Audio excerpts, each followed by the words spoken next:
Welcome to Whine Time. I'm Rachel. And I'm Heather. Where two moms will pour a drink, Espresso, wine, cocktail, who knows, and tell you stories or complain about moms. You will get the good, inspirational, uplifting, encouraging, the badass, we all know a badass mom, and the crime. Moms who have committed them and or survived them. This is Whine Time. The good, the badass, and the crime.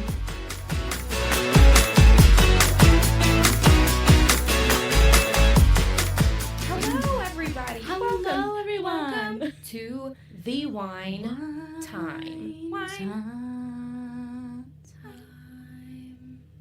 I tried to sing with you. That was really good, actually. I was like, did it? Everybody tell me, did it? So I gotta stop doing that on the mic. Hello, it's been a while. So for everyone who, gets their weekly dose of us, guess what? We took a week and a half off. So that's a long time for us. But that's just because we're so prepared that we're actually not. This is last minute right now. But normally we're really prepared. Night before, super last minute, but you know what? Thriving. It's all good. Thriving. Yeah, but I mean, most of the time we have our stuff edited. But I feel like it would be fine if we didn't have to be like, oh, we should add this, we should do this. We have to go above and beyond. But you're welcome, everybody. Okay. You know what? We're just that good and dedicated to the wine bucket that we feel we need to give, that extra little 190%. bit that really just puts us over the edge of the bucket. Yes. Yes. Overflowing buckets. That's our goal here. Overflow them buckets. Down buckets. I am drinking wine right now, so my bucket's full. My bucket's full. My glass is not full, but it's a good amount. It's a good amount in there. Like usual. Yeah, that looks like a full glass to me. Yeah, it's pretty full glass. Like usual, this is my 19 Crimes Cab Sauv that I'm obsessed with. And Nice. It is the night before my day off, so I'm indulging. So I've had... Get it, girl. More than this glass. But cheers, my love. What are you drinking over there? Cheers, Here, love. cute cup. I am also indulging. While this may look like, just a plain old coffee, even though it's with 7 o'clock at night, it does have oat milk. Ooh. It does have a little some extra. Some. It has, I think I've drank it before on the podcast. It's the Grecian. Yeah, that coffee. I was here for it. Liqueur thing. Yeah. So girl. It's been a day. So I thought, you know what? When in Rome. When in Rome. Greece. Do you want to speak about it? Do you want to say anything specific about about been a day? my day? Yeah, I'll just leave it at this. I'm a mom of two.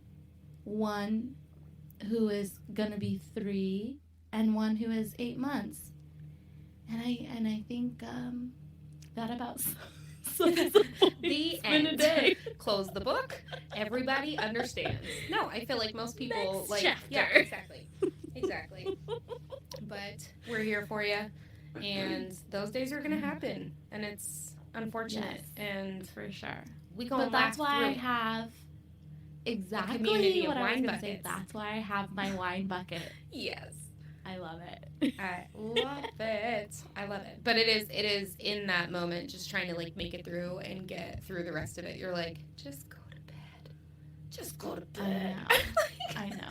Tonight. Yeah. I mean, because it's, it was her first day back, my 2-year-old, almost 3-year-old. It was her first day back at school, after, the weekend, which, that can always just be a little rough for kids to kind of make that transition back. And so and she's adults. just, being adults for real. I struggled. She's just being, a kid. Yeah. So it's just, but in those moments, it's just really hard to be try to remember. She's just 2. She's having a hard day. So, yeah. They're allowed to have but hard that's why days too. I have and it's hard. That's why you have a hard glass in your hand. Well, cheers, boo. I love it. That's and right. we're here, and we don't Cheers, make cheers. it through. Cheers to tomorrow. To better mornings and better evenings. Cheers, clink, clinkety, clink, clink. All right, so we're going to get into this. I mean, not too much banter in the beginning because we need to get going because this is going to be another long episode, my friends.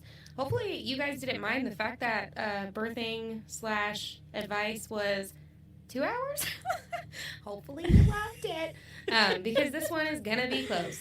So, strap in. Today we are going to be talking about foster parenting, and it's very exciting because we're going to have one of our friends on to talk about the journey that she has been going through recently as a new foster parent. So, but before that, I actually wanted to read a couple things, a couple quotes, a couple statistics, a couple myths, facts, those kind of things, and just enlighten you, kind of bring some knowledge, and just because I like to talk. And why not? Sadie did a lot of talking this episode, and it's my freaking turn, okay? I'm just kidding, but kind of not. But with that said, we're going to get into it. After all, it's your podcast, Rachel. It's our podcast, Heather. Oh, that's right. It's our podcast. Do you want to be here with me? But yeah, so we're gonna get right in. So I'm gonna start with a couple quotes that when I was, obviously I knew that I wanted to talk to Sadie. I feel like it's a beautiful journey, foster parenting. For for some people, I couldn't see myself going down that because I just am like mentally. She's not there. Yeah, she's a stronger person than me, I can say, for sure. Right. Yeah. So it's like, I feel like you have to be in that headspace, which I wish I was. I'm not right now. Who knows? As we go through this episode, you'll see that it comes at different walks in life. So who knows if that'll present itself someday. Currently, not a thing. But we did want to still bring all of that to you guys. And we hope you like it. So I'm going to start with a couple quotes that just kind of touched my soul to begin the episode. So here we go. You ready? You ready for it? Da-na-na. I'm so ready. Is that getting jiggy with it? Just kidding. No, wrong. Did I get it wrong again? I don't know songs. Okay. So this is a quote from a foster parent. It says, "I was feeding the baby one morning, and she looked up at me and smiled. That was all it took. When you have a happy, secure child in your arms, you know everything you're doing is worth it. I got so much joy from knowing she was in a better place because of the care she was getting in our home." I feel like these moments are taken for granted, and it hurts me because I think back to things that I would think, like, are you done with this bottle yet? Or like, I need to get up. I have things that I need to do, And of course, I enjoyed so many moments where I sat there and I just stared at her, and I had these moments too. But I feel like so many people take those little small moments for granted that are everything to them at that time, and that's a big deal. So another quote I'm going to read is from a foster child. "You pay attention to us, hug us, and ask us how our day was. We've suffered a lot. You've given us everything. You deserve to be called mom." And I just broke. I'm just like, they didn't have that. Don't cry. You've had a day. You've had a day.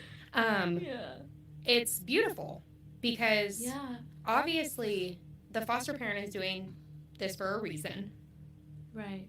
Because they felt called. They felt like this was something, they needed to do in this moment. These kids need this. And it's because they don't have it. Yeah. So when you provide that, it is so big on both people or all people involved. Right. And it's beautiful. So the more that I kind of researched and looked into this, just was a magical journey to go down. One more little quote before I continue. It's short and sweet, and I love it more than anything, and I think I'm going to remember it the rest of my life. "Parenthood requires love, not DNA." Yeah, so I love those. I'm already on the verge of tears. I'm holding my arms from goosebumps. I'm sorry. I just have to I just want to make you cry. No, I'm just kidding. But it's true. That should be your Parenthood requires love, not DNA. And 100%. I don't know why that hit me so much, but it did. So here we are. Moving forward, I actually have a lot more quotes I'm going to be reading throughout the opening or whatever this is called. But I want to talk to you guys about numbers. So a few numbers, and this is all just United States based. I can go worldwide. Eventually we can do this again. But right now, these statistics that I'm about to bring you are United States only. And the most recent that I can find that were like all the things that I was looking for was 2020.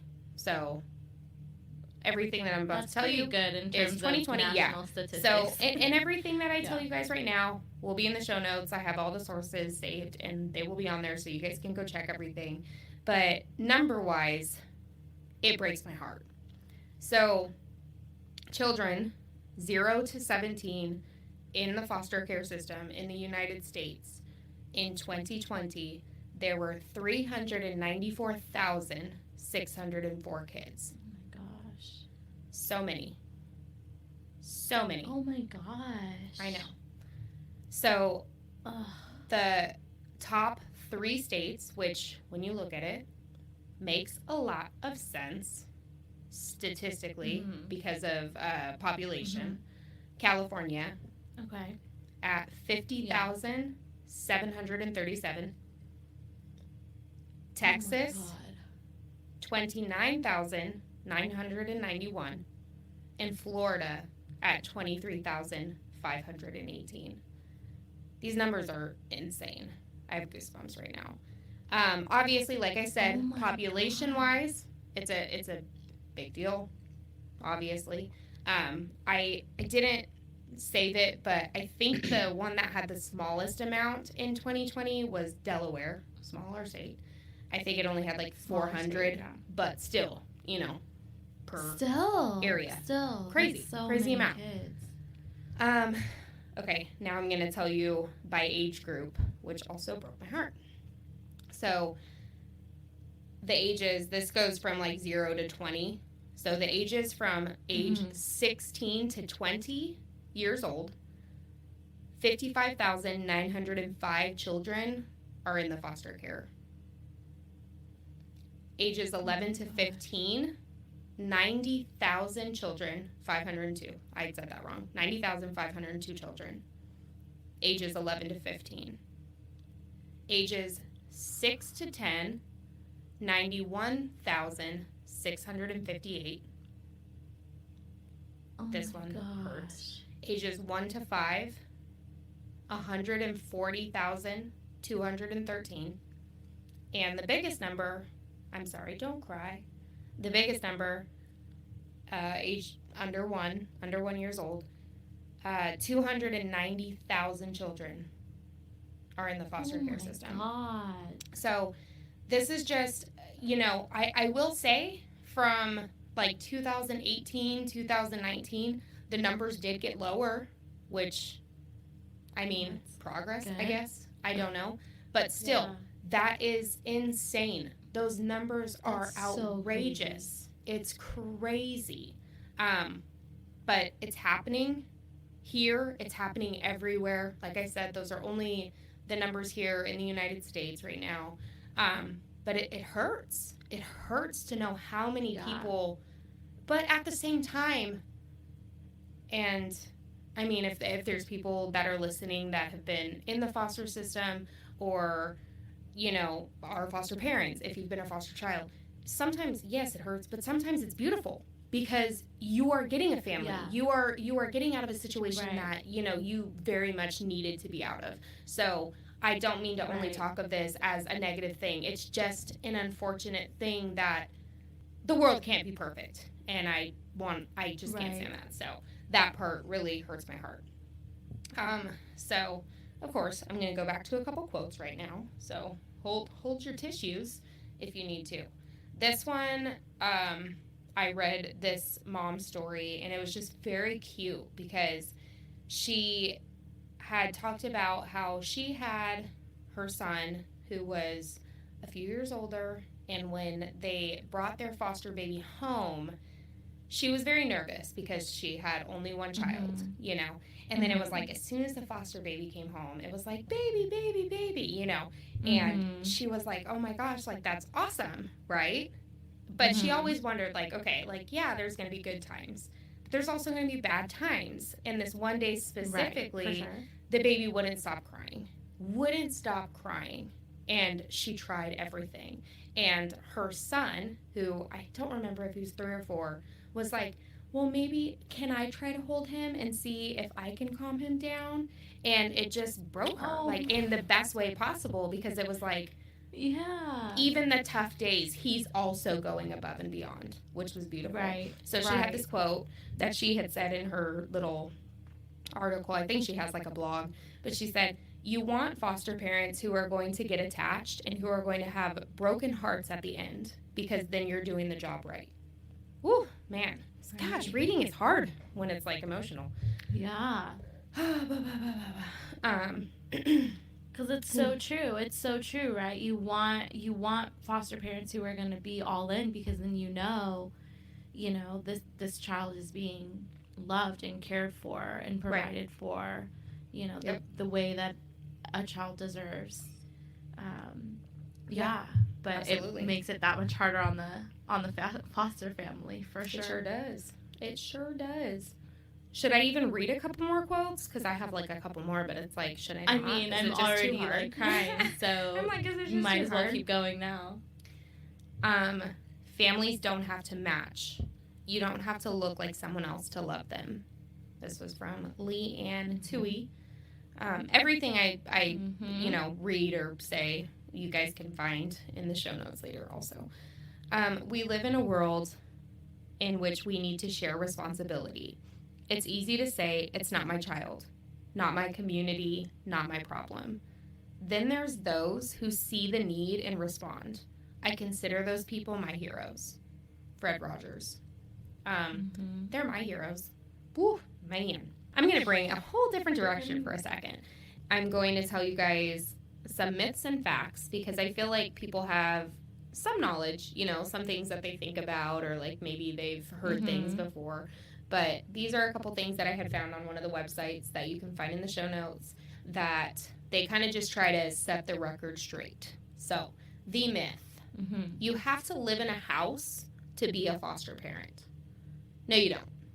The fact is, you may live in a home, a mobile home, an apartment. As long as you have adequate space for children, you're good. Right. So it does not have to be a home. Okay, next myth. You have to be married to be a foster parent. No. The fact is, foster parents can be single, they can be married, or they can be living in a committed relationship with someone. However, you just have to be 21 years old. So there is the age. I don't know if that's in every state, but 21 years and up to begin that process. The myth. I'm afraid the birth parents would find out where I live and try to take the children. The fact. Our foster parents work in partnership with our birth parents and try to build a relationship for the sake of the children. Your privacy is always secure, and no one will be given your address unless you give it to them. We have many foster parents that invite birth parents to join them at their homes for holiday meals, birthdays, or other events. But you don't have to do it. Next myth. Foster parents are only in it for the money. The fact. That is absolutely not true, as every foster parent must meet strict requirements regarding their own financial stability before they can even consider or be considered as a foster parent. Foster parents receive a small monthly stipend to offset the expense of having a child in their home. They are not paid an income to be a foster parent. My last myth. Becoming a foster parent is the best way to be able to adopt a child. Fact. The goal for children in foster care is to be reunified with their biological families. So this is not the best way to expand your family by adoption. We want our foster parents to be in support of helping families reunite. We have a specific track designed specifically for those families wanting to adopt children. So fostering is not the best way to permanently expand your family. Right. So those are just a couple myths that I found on the internet that, you know, I felt needed to be set straight in that realm. Now we are going to be talking with a very amazing friend of ours who has recently started her journey as a foster parent. I reached out to see if she would be willing to share some of her story with all of the listeners, and when we were talking, she shared this quote. I love quotes. That I needed to read to kick off this portion of the episode. Orphans are easier to ignore before you know their names. They are easier to ignore before you see their faces. It is easier to pretend they're not real before you hold them in your arms. But once you do, everything changes. David Platt from Radical. My heart. Now, here is our chat with the amazing Sadie Hemsath. Drum roll.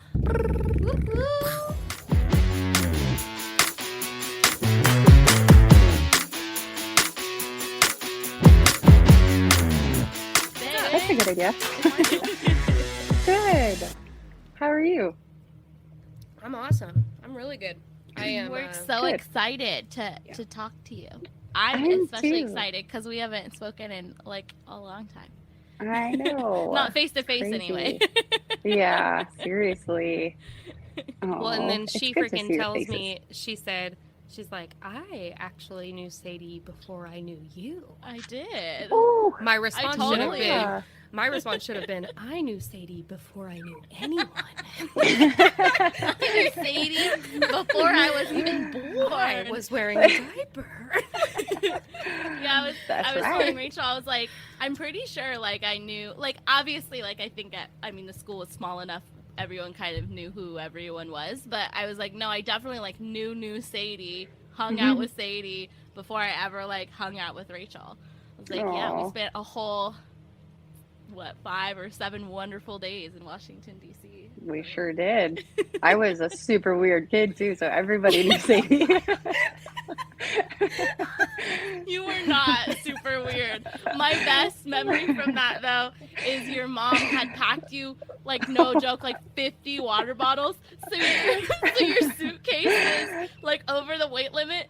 So then all of us were at the airport just trying to shove water bottles in our suitcase. Yeah. That's so funny. She did not want me to be dehydrated, and I was not. Nobody was, because we all had That is 50 so- gallons of water. I was going to say, we all had, like, 10 water bottles a day. It was great. You were the Yeah. supplier of all water for everyone else that was on Sure the trip as was. well. That's probably why I always panic and make sure like all the kids have like 2 water bottles in their backpacks all the time. Yeah. It's just You were in trained. my genes. Yep. Yes. I should say you were I thought taught. you were going to say you remembered the morning we were leaving, my mom was curling my bangs and I probably moved and got a blister. The blister popped and the only Band-Aids we could find was an American flag Band-Aid on my forehead. I do remember that because you just I mean, had of all the Band-Aid. places to wear an American flag Band-Aid, Washington, D.C. was very fitting, It but it was perfect. like so bright. It's good. That's why you wore your visor all the time to try to like cover it up.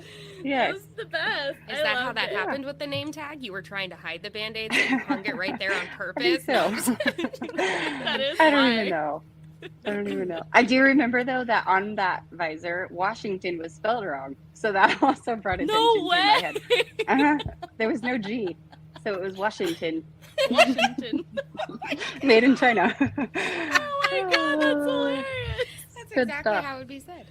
Oh, Mhm. man. I was thinking about it because I was actually at my parents' house a couple of weeks ago or something, and you know they had us make the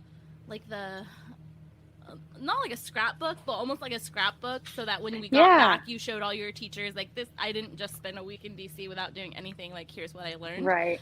Yeah. And I was looking through it, and we had like there's so many good, funny pictures from that trip of just like that Aw. such a random combination of people who went on that trip. It's the Yes. best. I was like, oh my gosh. And I was like, Zach, come here, look who that is. That's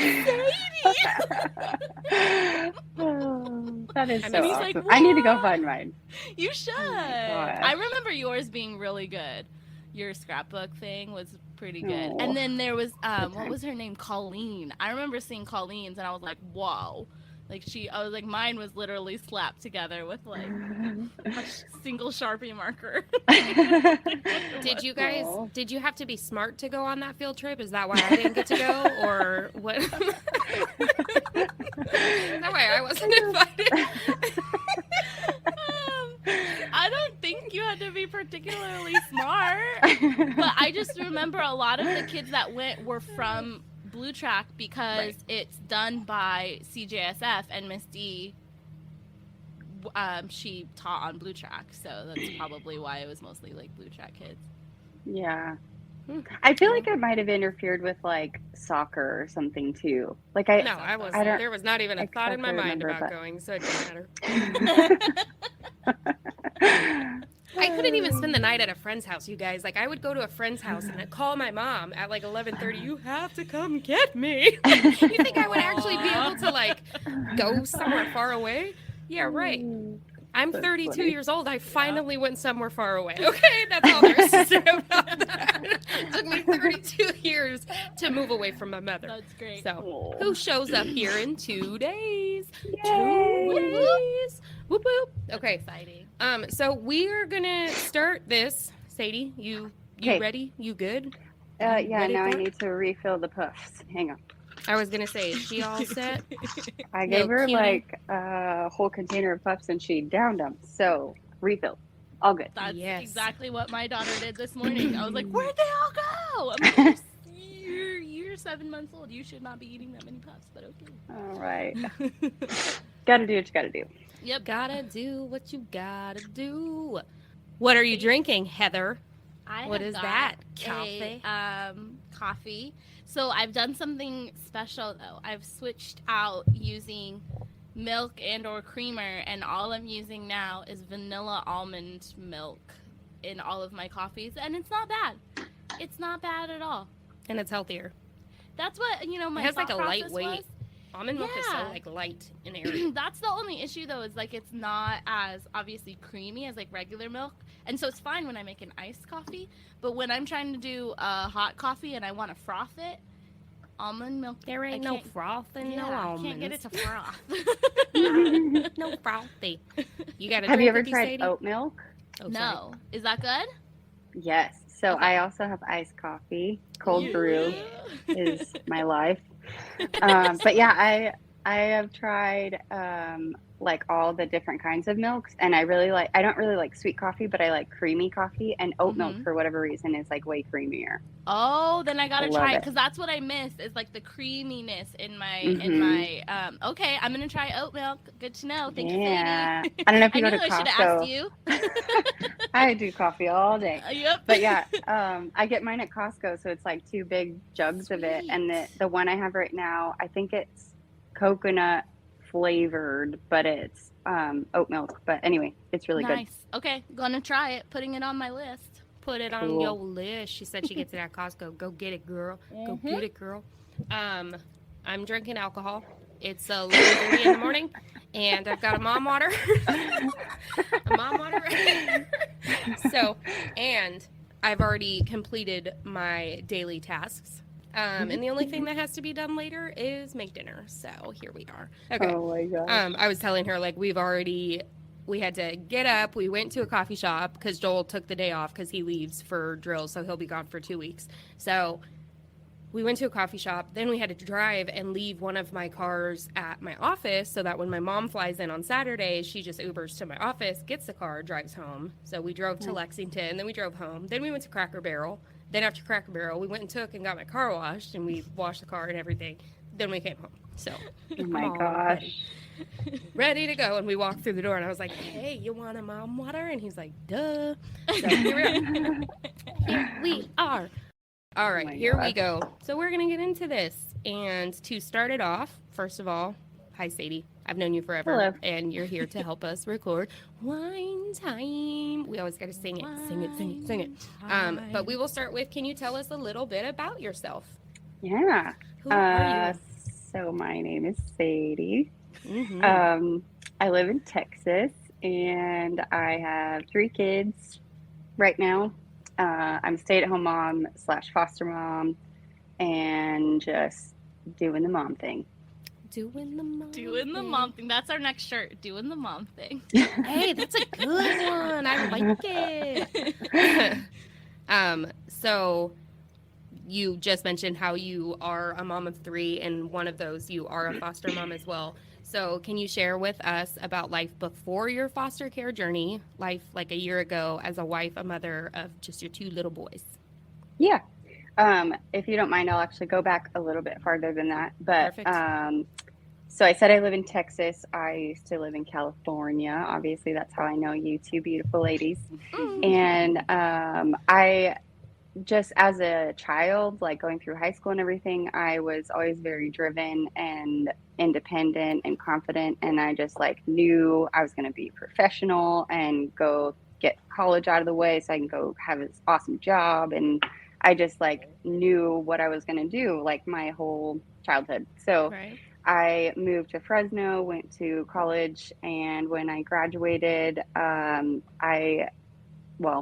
let me back up. In college, I met my now husband. So I just kind of was like, okay, you're on for the ride, but this is what I'm doing. Like, I know that you're here, but also I do my own thing, and you're allowed to be around me if you're interested. Right. See you if I see you. Yeah. So,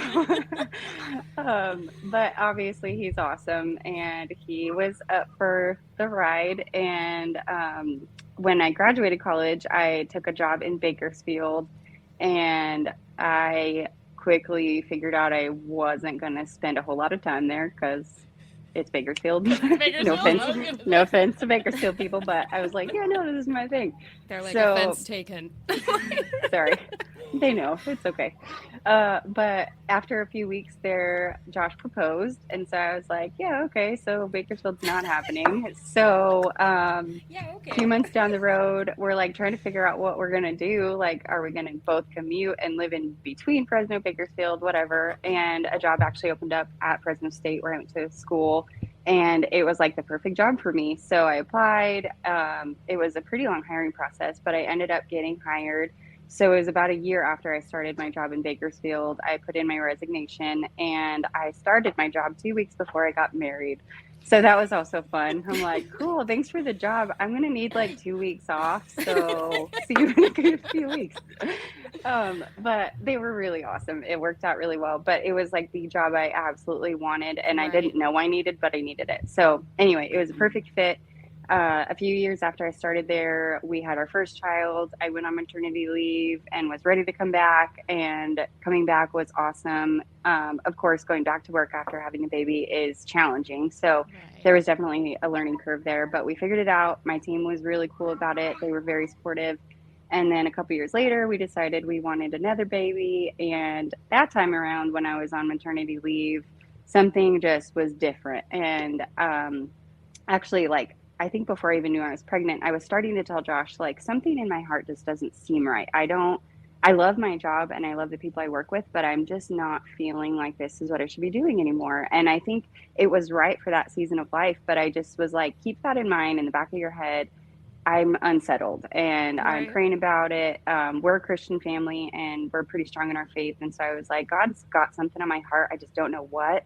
And it's kind of weird. I've always like had this plan and I don't know what to do, but just think about it. So fast forward a little bit, I'm on maternity leave with our second child. And I was like, Josh, I don't think I can go back to work. Like, I want to go back to work. I really miss my coworkers. I love the people I work with and I like the idea of what I do, but I don't think I could do it anymore. I just need to really take advantage of this time with our boys being little. And at the same time, I was like, I don't think I could be a stay-at-home mom though. Like, that's gonna be crazy. So I'm like, I don't know how to figure this out. But and then living in California, I'm like, we can't afford for me to stay home. And then I'm like scoping out childcare, and I'm like, I kind of can't afford childcare. Like, I would literally be working to pay for the kids to go to childcare. So that's crazy.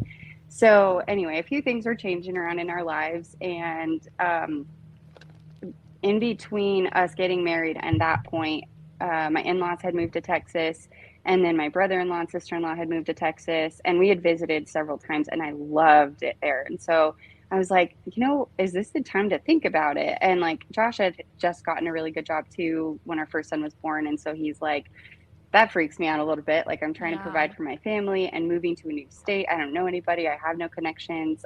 Like, how's that going to work? And so we just prayed on it, thought about it. We had a few different options of things we could possibly pursue. And Josh ended up coming out to Texas to visit his brother. And while he was here, he met some of his brother's colleagues. And turns out they're like, hey, we can hire you. Like, we can make this work. And so Josh and I talked, and we were like, okay, for us to make it work, for me to stay home, we need this salary. Like, this is your absolute minimum. And they came in over that, and benefits and all these things. Yes. And so then I'm like, oh crap, like, we're moving. I have to quit my job. Like, I'm on maternity leave. And so then I felt like a big old jerk, because I was like, hey, I just took 3 months off to have a baby, and I'm going to quit now. So sorry. You know how I said I'll be back in 3 months? I lied. It wasn't a lie, but it changed.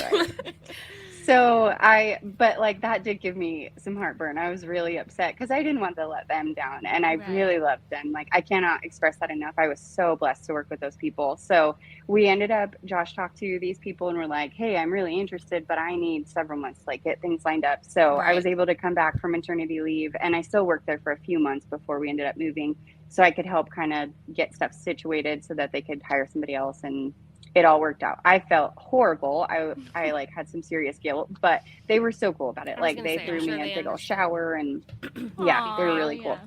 Yeah. So anyway, we decided to move to Texas. Where my husband got the job is like up in the Metroplex, which is like between Dallas and Fort Worth, two of the bigger cities.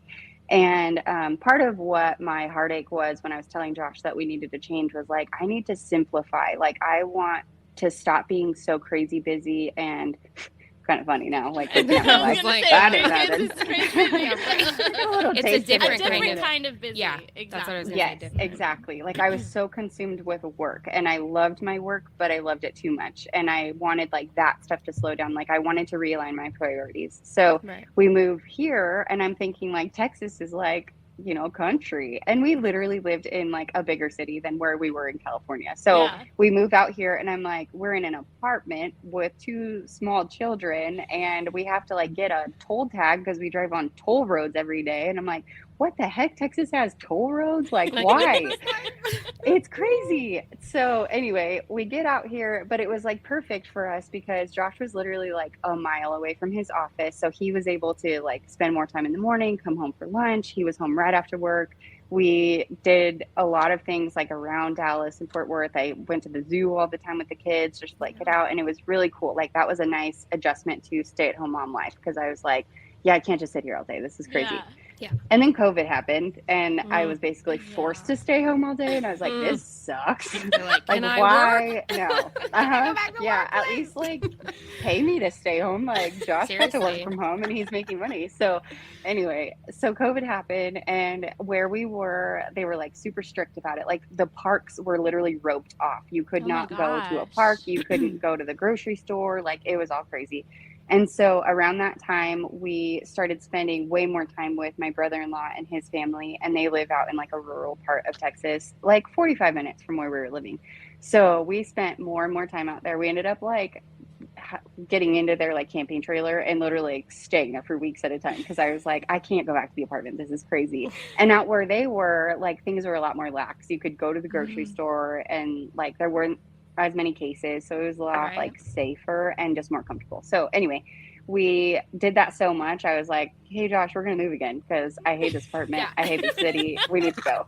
So once again, it all like aligned though the way it had to. So we just kind of were like expressing that, and we were looking at buying a house, and where we were living up in the city, like prices were going up like crazy. It's just a developing area. So we were trying to figure all that out, and my brother-in-law and sister-in-law were like, hey, if you guys are really wanting to come out here, like, let's section off part of our land. You can do whatever you need to, like, we'll make it work. So I was a little nervous about that because I'm like, what are we gonna do? Like, we're gonna go build a house, but it ended up working out. We had some other like extended family that owns this company that helped us out. So we ended up getting a house and putting it on their land. And they have like cows, chickens, and all this awesome stuff that's like my country roots. And so it was absolutely amazing. Yeah. And it was completely a God thing because it just like everything happened the way it needed to and in the timing it needed to. But anyway, so a year ago, no, 2 years ago now, sorry, we moved out to the country. So we've been in Texas now for 3 years. 2 years ago, we moved out to this house. And I don't know if I'm going to overlap your next question. Maybe I'll just stop there. No, I was So gonna that's say, our you life up to this point. Keep Sorry. going. Okay. I was like, I'm invested. I need Yeah. to hear the rest. Just don't No stop time for a talking. commercial. You are actually running this. You are the show manager, remember? Okay. I need some water. Get it. I love how at the beginning of this you were like, I had to simplify the questions. First question's done 17 minutes later. Sorry. But I know, I live for it. I live for it. Do I not told you apologize. I'm long-winded. I want it. So. No, it's absolutely perfect. That's all of the information that we want and need. Right. Good. And as you were like saying it, it's one of those things like when you were saying like how things align. It's like sometimes you have to like, I mean, mentally you're like, I want this, but you have to sit back and see how it's going to unfold. And when the opportunity like presents itself, it's like, we're taking it. Like, Absolutely. it's just, it is what it is. There's a reason this is like dangling in front of my face. Right. I'm grabbing it. I'm going for it. And you just got to do it. So it's amazing. Yeah. So all of that, I love it. I hated when you left, but here we are, whatever. So with that said, after those big decisions, those big moves, everything like that, you made another really, really big decision. And that was you decided to become a foster parent. So do you remember like what the first thing was that you either saw or heard or read that made you think that the foster parenting was the path that you were supposed to be on? Yes. Also, I'm going to say something else first. So, Please. it's a segue, I promise. Yeah. But when we lived in Fresno, one of our neighbors at the time, they were fostering to adopt some children. And so when we first met them, they had 3 little kids that were about the same age as our oldest. And I was like, wow, that is so inspirational and so cool, but so not my thing. Like, go you, we'll support you. I'm not going to do that. Yeah. But it like stuck in the back of my head. And I think I said at one point, like, wow, that's really cool that they do that, but I could never. And Josh was like, well, why not? And I'm like, what do you mean, why not? Could you? And he's like, well, yeah, like kids need help. We could help kids. And I'm like, yeah, no, I don't have time for that. You're like, you're working. You're working. Yeah, You stop it. right. I'm like, I'm already busy and one kid is already enough. So anyway, it's just funny to think back to that conversation. And my point at the time also was like, I'm so invested in my job. We have everything like situated right now, but they would have to go into daycare. So why would we take these kids in that need all this extra love and support? And then we were going to send them to daycare for 10 hours a day, you know? So it just didn't seem right to me. But yeah, that kind of was in the back of my head. So now we're living out in rural Texas, and the house that we ended up getting into is awesome. And we were able to like customize it so we could have like a playroom for the kids. I kind of overdid it probably because I was like, we were stuck in that apartment and we like had no room. We were on top of each other and the toys drive me crazy. And there's toys everywhere all the time. And I couldn't get used to that. And so in the new house, I was like, they need their own space for all the toys, which is like excessive, but it worked out perfectly. Like, I don't think it's excessive. I think it's necessary. Oh, it's so awesome. So, but yeah, we were able to do stuff like that. And then we wanted an extra room for like when family came to visit so they could come stay with us, and the boys each have their own rooms. And it's just like really relaxing here. So once we got moved and situated, I kind of was walking around the house and feeling a little bit of that guilt though. Like, okay, this is really handy, but like we have more than we need. Like, let's be honest, this is a little excessive. It's great, but it's a little excessive.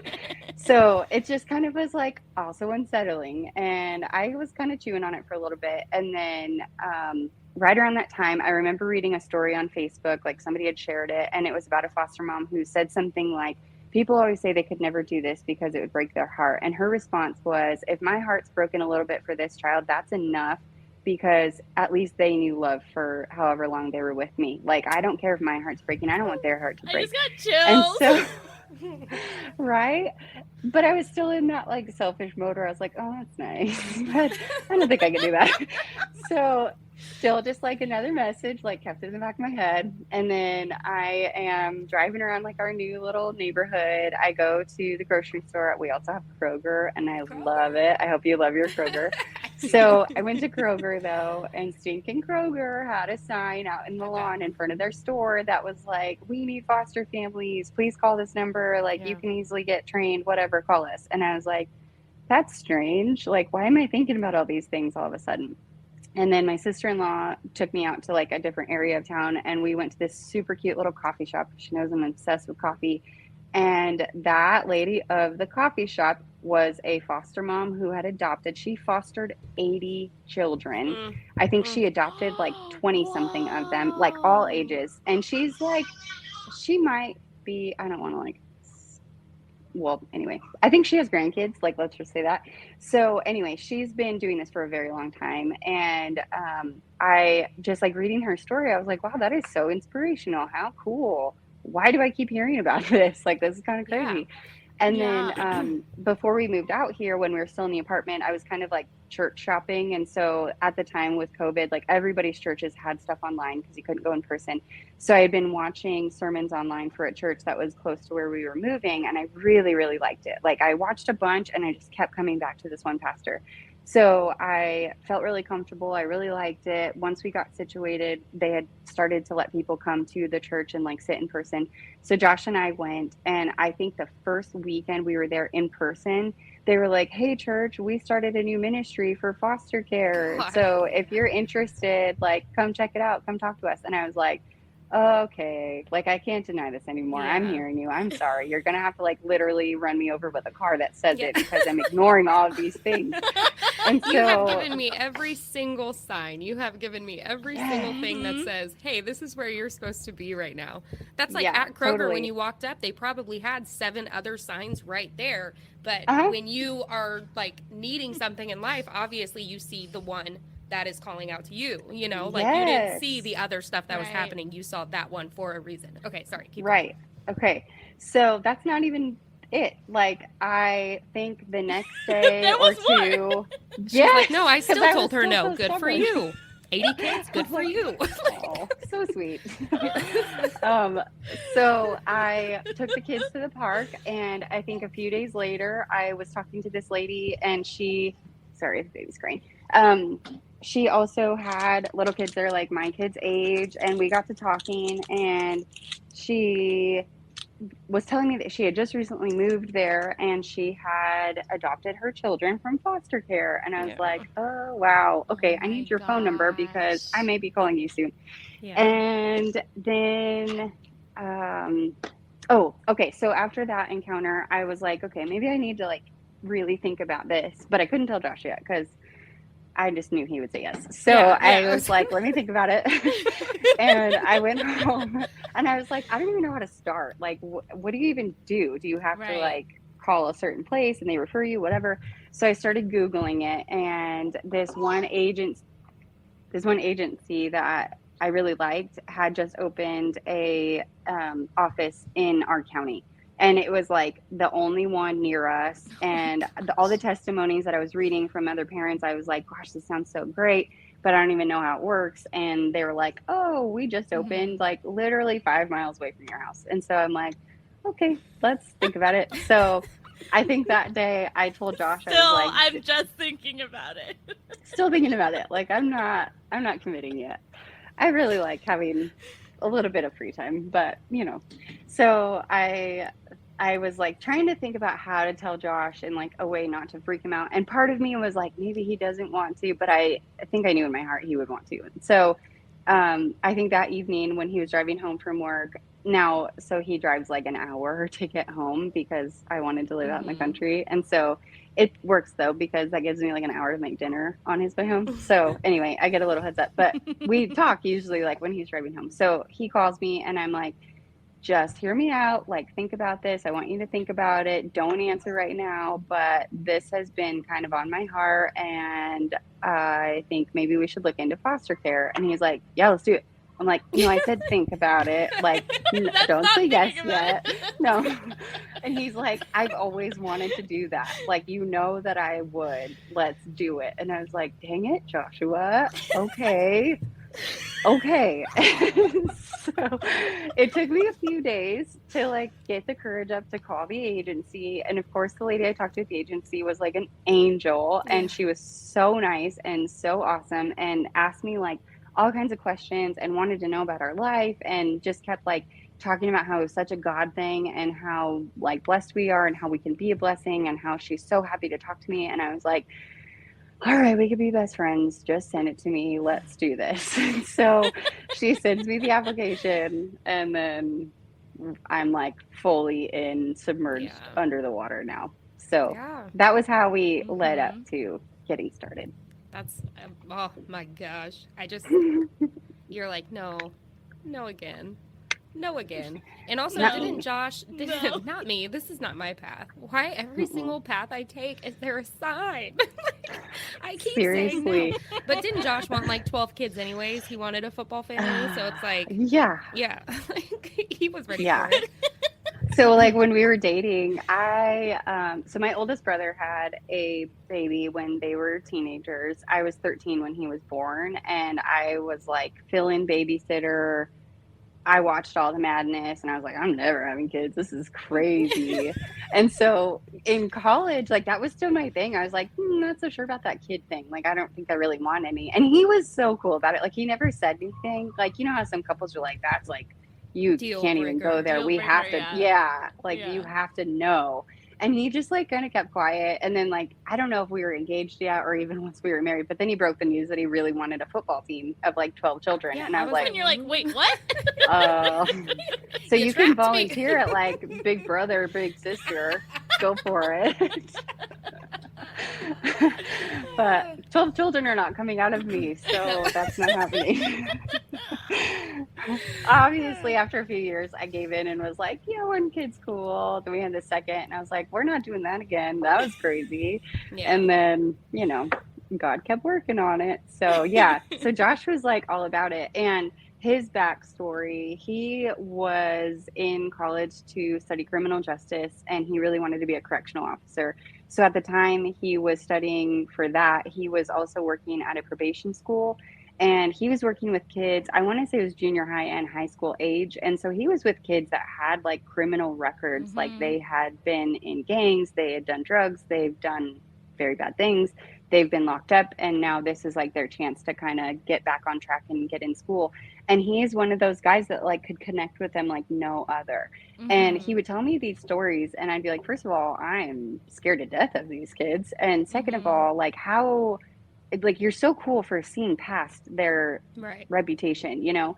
And so he would like go on field trips with them, and like a few of them, he would buy them lunch and just sit with them and talk to them. And that was like the first time anybody had ever sat and bought them lunch without like wanting something from them. It was just amazing. So I would hear all these stories of him saying that. And at the time I didn't think too much about it, except like, you're amazing. That is so cool. And then now when I'm like talking about doing foster care, looking more into it, we're trying to figure out like ages, like what we could handle, what we couldn't handle. And I'm still like, I don't know if I can handle any of it, but he could handle any of them. Like he could handle a kid that just came out of juvie, and he'd be, you know, I don't know. He's just one of those kinds of people. So for him, it was like an easy connection. It was a little bit more, obviously, a little bit more convincing for me, but yeah. So he was all in the second I said it. Yeah. Well, it took you a little bit more time, but you're all in now. So, with that said, you made the decision. Now, can you tell us about all of the things that you had to do? The process from making the decision and it becoming a reality? Yes. So the agency got us a application. So we had to fill out a ton of personal information. They literally needed to know like everything about our lives. So we had to submit like financial information, all of our past addresses. That obviously cued a background check. So we had to get cleared not only in the state of Texas, but since we used to live in California, they had to do the background check through the state of California. We had to list wow. references and from different places of our lives. So it couldn't be certain people, it couldn't be family. It had to be like someone Josh knew from work, someone I knew from work, someone that we had done like a life type of group with, and like pretty specific. So anyway, Wow. filled out all of this information just to do the application and background check. Had to get fingerprints done, and once all of that was clear, they let us know that we were approved. But that just started like the real work.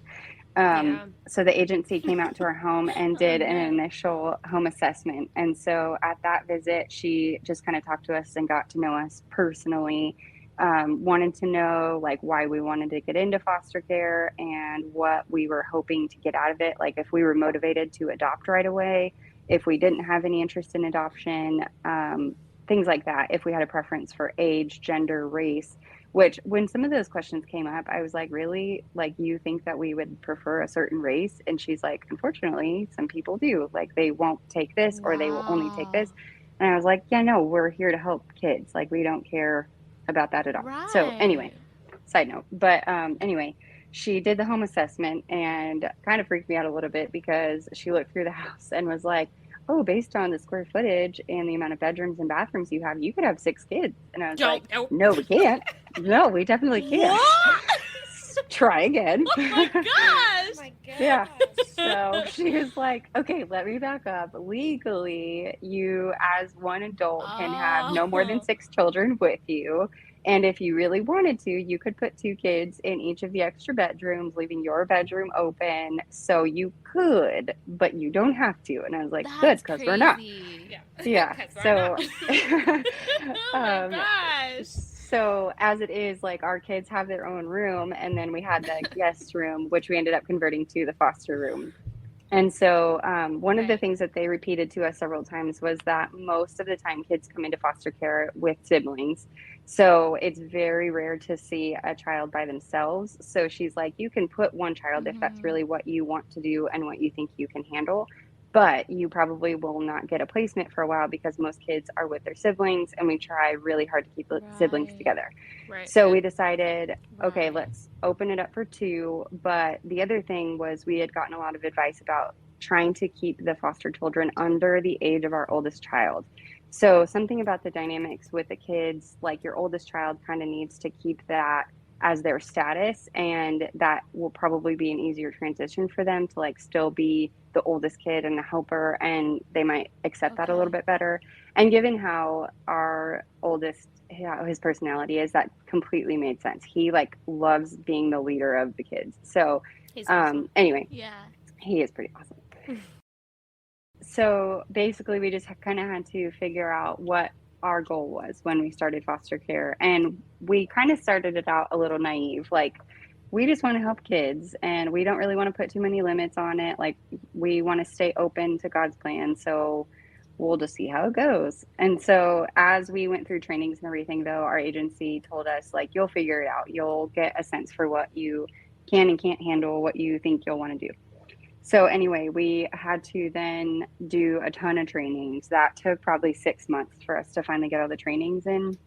And it's everywhere from like trauma informed care to medical, like how to give certain kinds of medications and what to look for, to like sexual abuse and how to identify things that have happened in a child, and everything. It's like so much training, very good training, but that took a while. And then we had to prepare our home. So, Rachel, I think I sent you that article about like the lady says, this is why I don't mind double locking my Yeah. medications. Yep. So all medications have to be behind 2 locks. So some people like have a lock box inside of a locked cabinet. We ended up putting a lock on our master bedroom door. And then we have a cabinet, like a whole cabinet inside of our master closet with a lock on it. Anyway, so we have to lock up Mm-hmm. medications. You have to lock up cleaning supplies. We had to make a fire escape route and post that in our home, like where each kid should go out which door to get out if there was some kind of an emergency. Um, and then, of course, like Wow. get the essentials for the bedroom. So we ended up setting up the room for a baby and assuming that there would be a toddler sibling. So we have 2 beds in there, 2 dressers, a little bit of diapers and clothes, and just like some of the necessities. So from the time that I made the initial call about wanting to foster to the time that we actually got our license, it was actually like 13 months. It took a little over a year. Some people actually can do it a little bit faster.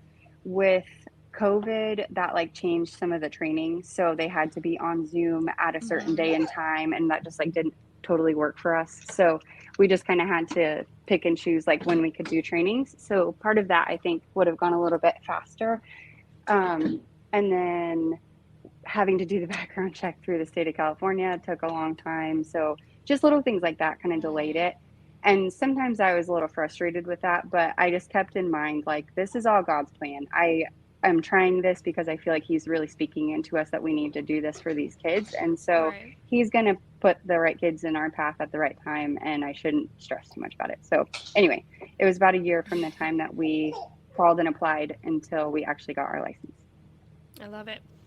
If at any time you feel like you want to turn off your video, like if you want to stop your video and hold her, you can do that as well, by the way. Okay. If you want to grab her. Okay. I think I might just pull her closer because now she just like wants to look at you guys. So we're fun. let me see if I can do it without her faces. being Funny seen. But faces. she's being real silly right now. See ya. Little silly girl. Little silly girl. As of right now, you are a foster parent. Tell us about the days like leading up to and around getting your beautiful bundle of joy. Yeah. So we got our license in November, and I wasn't really prepared for how long it would take to get a placement. I had been told that the calls for our age range, we decided under 5, and we would take 2 siblings. I was told that those calls were actually going down, and part of that is because this new law had passed that agencies weren't able to remove kids from home overnight unless there was like really crazy circumstances, which is really sad because there were kids that should have been removed, but given this new rule, they couldn't. So anyway, we were just told like, we have no idea how long it's going to take. Our agency actually thought it would be pretty quick because we have the room for 2 and I stay at home. So they would prefer to put kids in homes that have a stay-at-home parent over going to daycare, which daycare is not bad for foster kids, but they of course would like some more like one-on-one attention. So anyway, she thought it'd be pretty quick, but I think the first call we got was probably a month after we got licensed, and we were actually out of the state. We were visiting my parents in Arizona, and when they called, it was a baby that had just been born and would need to get picked up from the hospital in like 2 hours. So we were like, if you can, like, and okay, so let me back up. The other thing I didn't realize was I thought we would be inundated with requests like, this kid needs a home, this kid needs a home, can you take them all in right now? And really what happens is a child is removed, CPS puts up this notice like, hey, we have this child, this is their criteria. And all these agencies in the area call their families that have openings and say, hey, are you interested? If yes, they send our home study in. And so the home study is like an 80-page document about every detail of our lives. And that was one thing I don't think I mentioned was we had to do a home study interview before we got licensed too. And that took like 6 hours of this lady just asking like very intense questions about everything in our life. So anyway, that creates the home study so that workers can get a sense of like what our lifestyle is like and all of that. So when we got a call, I didn't know like how serious it was that we would actually be considered or not. But basically our home study goes into a pool with all these other families. And depending on the case, we've later found out that the age range that we chose is actually the most popular. Most people want young babies. So they get hundreds of home studies, which are 80 pages a piece. So they said at most that caseworker will probably read like 5 and not even read it like the first couple pages and pick. So depending on how quickly we can answer and send our stuff in, that kind of like gives us a better opportunity. But given that we were not even in the state and it would have taken me at least like 8 hours to get there if I jumped on the next flight, we were not chosen for that one. And our agency said, we'll put you in, but I doubt you'll get chosen just because you can't be here right now. So no big deal. We waited. It was probably another like 3 weeks and I got another call. and they said, this baby is in like 2 counties over from you, and it would be a short-term placement, probably just a couple weeks. Are you interested? I said yes. They sent in our home study, but they ended up choosing somebody that lived in that same county, which completely makes sense. They were closer. Right. So it had been like 3 months since we got licensed I guess it was only 2 months before we got the call for the baby that we now have. So this situation was interesting. They called us and said that there were 2 kids, which is what we wanted. Up until now, it was just 1 baby each time. And so they said, we have 2 kids. There's a 2-year-old and a sibling that's 4 months old. Are you available? And I said, yeah, let's do it. And I should also say the other 2 calls, as soon as I would get the call, I would say, yeah, I think so, but let me call Josh. And so I would call him. He would say yes, of course, and I'd call her back. And so that probably delayed things. But this time I was like, I know he's going to say yes. So I'm like, okay, yeah, let's just do it. Send it in. And I was kind of not thinking it was going to happen because it hadn't yet. Right. She called and she had told me it could take several hours for them to like go through everything. So I don't know when I can let you know. So she calls me back like 10 minutes later and she was like, you got chosen. I'm like, what? Already? Wow. And she's like, yeah, and they'll probably be at your house in like 2 hours. Oh my gosh. It's like the middle of a day on a Wednesday, and Josh is at work an hour away. Surprise. So I call him, and he doesn't answer his phone. Oh my And I call him again, Oh, and he doesn't no. answer his phone. And I'm like, oh crap, he's gonna get home, and there's gonna be 2 kids here. And so I freaked 4 out. kids. Thankfully, my sister-in-law lives next door, and I was like, yeah. I called my sister-in-law because I'm like, I need to clean the house and like get diapers and bottles and all this stuff. So I call her, she runs over and like helps me with my kids and like gets everything situated. I'm freaking out and I cannot get through to Josh, and that's never like him. He always answers his phone, even if he's in a meeting. Like he has an Apple Watch so you can see if I'm calling, and so he'll step outside, and he was not answering. So it turns out he was in a really important meeting and he had left his phone on his desk and his watch was dead. So he didn't get any of my calls. I finally thought to call his office at 5:03, and the lines were already closed because the office is closed. So anyway, in the meantime, I had also texted his sister because I'm like, I need prayers and lots of help, and your brother's not answering his phone, and I might murder him. So I'm freaking out. So she, like, I think she was trying to be patient too because he wasn't answering text messages, but she calls him as he's walking up to his desk. So he sees his phone ringing. He doesn't know that I've been trying to reach him for hours. And when he answers the phone, she's like, oh my gosh, how are the kids? And he's like, what are you talking about? She's like, your foster kids. He's like, what are you talking about? And she's like, well, you need to call your wife. So then he sees all these messages and he's like, oh my gosh, I am so sorry. So he finally calls me back and I'm like a complete mess. And he's like, hey, Rihanna said you. I'm like, oh, I'm so glad you talked to her. And so, yeah, it was just crazy how it happened because it was like so in like everything else. Yeah, I'm so glad you caught up with her. So it ended up like they didn't get to our house within 2 hours. Things got delayed and it worked out. Josh ended up flying down the freeway and ran through Target, probably hustling, and got probably 2 carts worth of everything. He got all the diapers and wipes and a car seat and everything he could think of for this baby. Thankfully, the 2-year-old, we knew we had covered because we had plenty of clothes and shoes and all that. Baby, I'm like, I don't have anything. So he was able to do all of that in like half the time it usually takes to get home. So whatever, it worked. And he got home like minutes before CPS shows up. And yeah, so I have to be really careful with what details I share, but they basically showed up with just baby and they were like, yeah, so you got approved for both. We're going to place both, but there's an issue with the older child. So stay tuned. And I'm like, that's fun. Okay. So we meet the baby and like from all of my trainings, I was just prepared for this baby to be miserable and screaming and crying. And she was asleep when she got there. And when the CPS worker handed her to me, Josh was standing behind me and she looked up at us and smiled and I completely melted. I was like, what? She's like happy and content, no crying, just big, huge smile. And like, she couldn't have been happier to be there. And looking at her, I'm like, this poor child has had a super hard life already. And she's smiling at us like she doesn't even know better.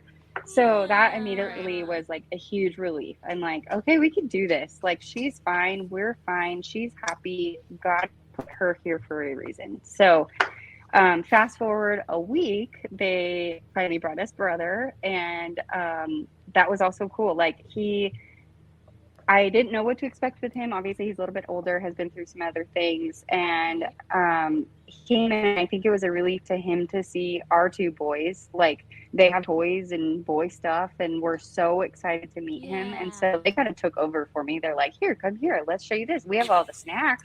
So that was awesome because he was just like, "Okay, there's kids. Like I'll be okay." So yeah, we got the baby, got a few days to get used to her and figure out what this whole foster care thing is like. And then that gave us a little bit of a chance to catch our breath before we got her brother. And then went from there. It's kind of crazy. That is definitely awesome. crazy. You had the placement. They brought you her and then her brother. How is everything going? How is all of this working into your life? Yeah, so immediately we just like had to jump in and figure out what the kids needed, what we needed to do. I had no idea how much paperwork there would be.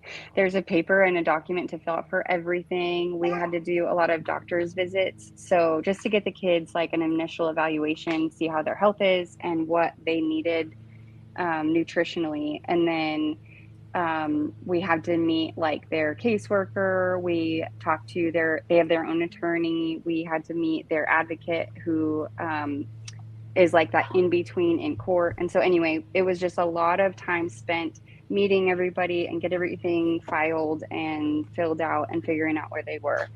The children I later found out were half siblings. And so when children enter foster care, the goal is typically for them to be reunified with their biological parents. And so there's like this whole team to help support the parents to get them back on track, get them to a healthy place so that the kids can go back to them.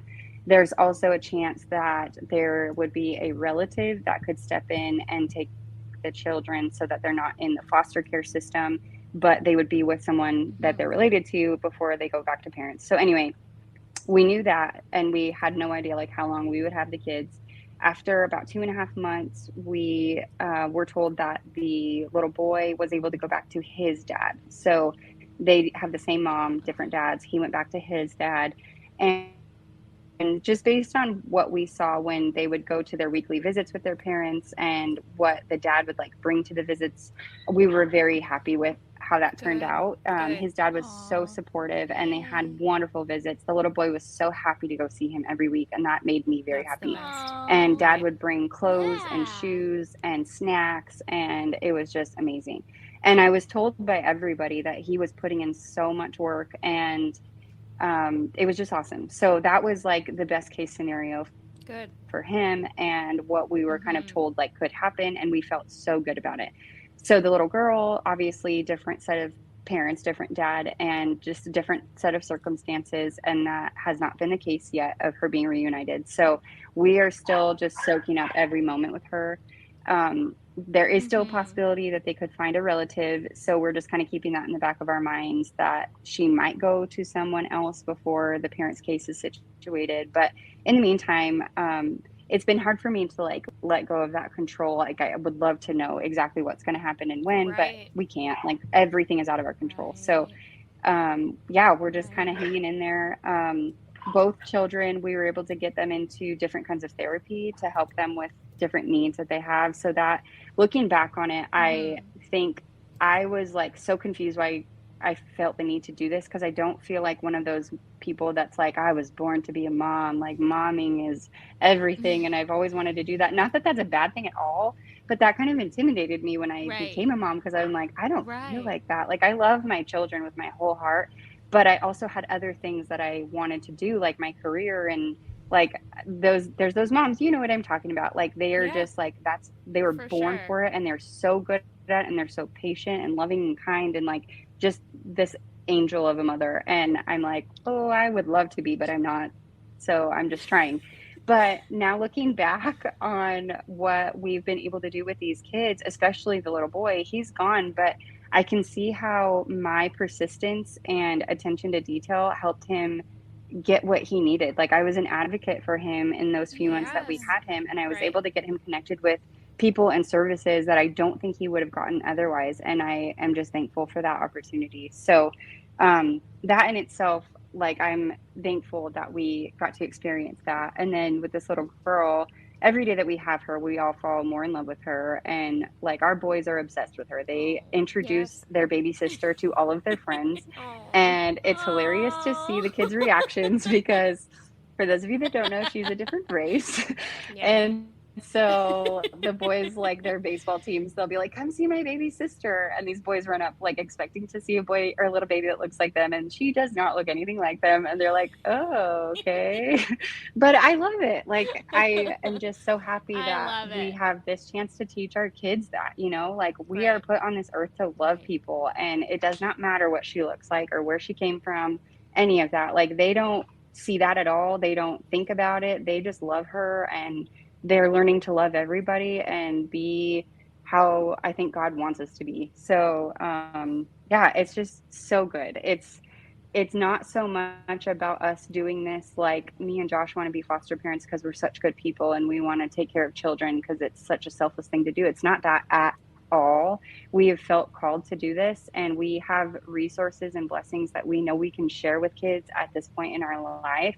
And it's really been an opportunity for our family to grow and realize, like, what's important in this world, especially this time of our lives. Like, the world is a crazy, scary place. And if we can teach our kids to be a little bit nicer and loving. Yes, she does. She's like, preach it, sister. Like, you tell them. You tell them.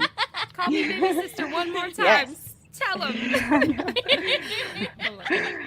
Amen. She's smiling. I wish you could see her face. She's smiling so big. So, but yeah, I just, I'm happy about that. Like, I'm realizing now, like, I shouldn't have been so nervous about doing this because I worried about my ability as a mom, and it's about so much more than that. So I feel like you should. It's going you should wonderfully. Be that nervous, though. Like, in my outsider, like, perception, whatever, it's like, obviously I don't know, but it's like, if you don't go into it with that fear of the unknown and, like, just thinking to yourself, like, am I going to be able to do this how I need to? Am I going to know what I'm supposed to say or do or feel? Am I going to be able to provide her with everything she needs? Am I going to understand the process, all of these things? If you just go into it thinking like, oh, I've got this, you're closed. Your doors are closed, and you're not taking in every other thing that is being presented to you. So if you went into it with the mindset of like, oh, I'm good, I've got this, there is no growth, there is no learning. So you had every right to feel how you felt in that moment. So yeah. One other thing I wanted to mention, the light bulb moment for me was, it actually took a while, but so we got her at 4 months old, and she was teeny tiny and like the sweetest, cutest baby ever, but like nutritionally needed some help. We knew that she had some things going on. So anyway, when I think it was day 2 that we had her, I was trying to feed her a bottle, and she took it out of my hands and was holding that bottle and squeezing it tight. Like, just watching her, I was like, first of all, you are like as big as this bottle. How are you holding it? And like, why are you like so stressed about it? And I was just watching her, and she was like so happy and like so content to just be holding it. But it was like more of a, I'm going to take advantage of this right now. I need to get this entire bottle in my stomach before it goes away. And I know that I can control this right now. So then a couple of months later, I'm sitting there holding this baby that's now got a few extra pounds and some rolls on her, and she will not put her hands near that bottle. It's like her hands are at the back of her head. She's stretching her legs out. Chilling. Yeah. And now I'm like, you're at the age where you should be holding this bottle. And she won't touch it because she's like, nope, you got it. You're fine. I know you're going to hold it. And it's like, sometimes I'm like, oh gosh, I really need to like respond to this email or write this note down. And I really want you to hold this bottle so I can free up a hand. But then I stop and I'm like, no, when she came to us, she was so stressed about making sure she could drink it, and she wouldn't let it go. And now she's so comfortable and knows that we will provide for her and she'll be fine and she doesn't have to touch it. And so that just makes me slow down a little bit. And I'm like, this is why we're doing what we're doing. Like, she is safe and healthy, and it's great. And she feels that. So, And she Yes. shows it to you. She feels Yeah. that's exactly right. She feels Absolutely. healthy and safe with you, knowing like, oh, I'm chilling. I don't. You're gonna give me that yeah, bottle, and it's all good. And that's amazing right. that She you totally provided smirks that too. for her. Yeah, she Yeah. smirks She's like, because I she's like, know I it. have You you know wrapped it. underneath my little finger, like you are tight on the Uh-huh. string. She's very sassy. So it took 13 months for you from when you started and you decided that you're going to become a foster parent into getting the entire process done and getting your license. Then you get, your foster placement. How long has it been since you've gotten them? So we have now had her for just over 7 months. Her for 7 months, and then you had the brother. How long was he with you? We had him for Forget 2.5 exactly. months. 2.5 months. Okay. Mm-hmm. So this is kind of like going into a different direction, but so this entire experience was not only new to you, but it was new to your entire family. How has Josh been through this entire experience, and then how have your sons also, like, I don't want to say, I was going to say put up with, it's not a put up with, but how are they, dealing with everything going on as well? Because it's all new to all of you. Yeah. Josh, of course, is a champion. He is going through it all like so well, and he just has such a big heart. I do think that he struggles sometimes with some of the issues with the system. Like some things happen that are totally not fair, and it's very frustrating. And he just wants to make things better for her and for all the kids that are hurting. So,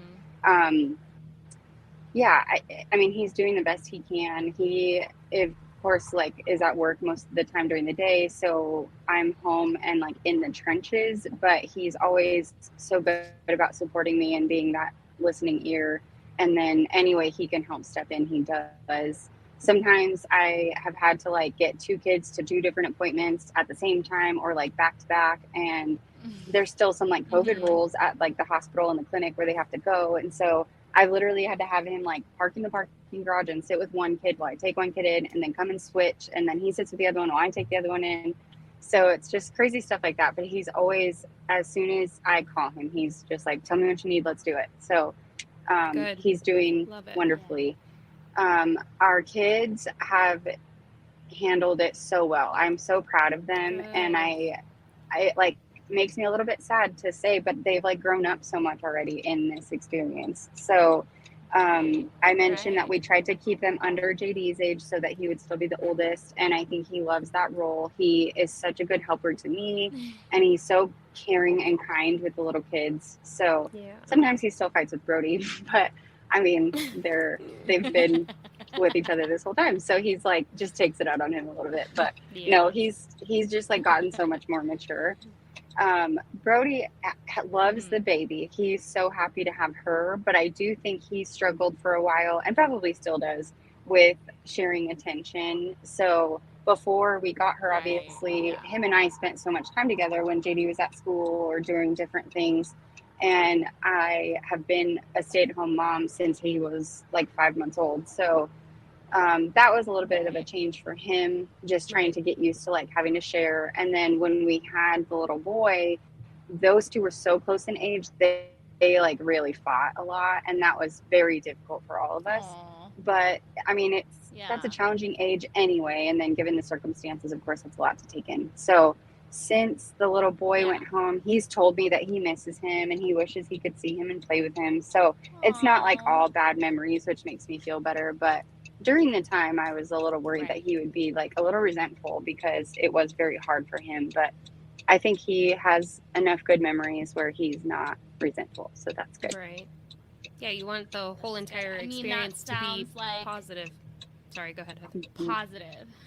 Right. Well, I was just going to say that sounds like what any mom who has another child, I mean, my 2 almost 3-year-olds to this day will say, put down the baby. Like, right? I mean, that's just, all kids are going to feel that way no matter the situation. I mean, that happens even on a short term, right? Like, I remember visiting family, and I picked up my new nephew, and my daughter looked at me like, what are you doing? Totally. Yeah. So yeah, for sure. It's just interesting, like that same dynamic is gonna happen in almost any, situation where you bring in a new child. Yeah, for sure. Yeah. You cannot share attention when it comes to children. Um, Mm-mm. You so can't even like have quiet time and show yourself attention without Right. children interrupting. it's true. So It's true. We're actually going to be doing like a self-care episode coming up here soon, and actually I have a story I'm going to be reading of someone who I just want to say it right now, but I have to wait, so tune into that episode. But it's like someone had wrote in her what she does in that situation to get a little bit of time on her own. So you got to listen to that one to hear what you should do. We all Cool. need the So- tips. Right. Oh, I'm going to bring him.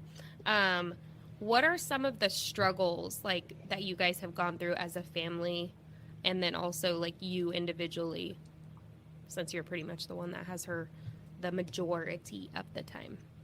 Yeah. I think as a family, we have had to just figure out like the new dynamics in our home. Some things have had to change and for good reason, but like we have to be aware of like making sure things are locked up again, like simple rules like that. But then also our time has been a little more limited. We used to travel a lot more. I'm sorry, she really loves blowing raspberries, so I don't know if you can hear her doing that. She's not No. tooting, she's blowing raspberries. We're fine with either.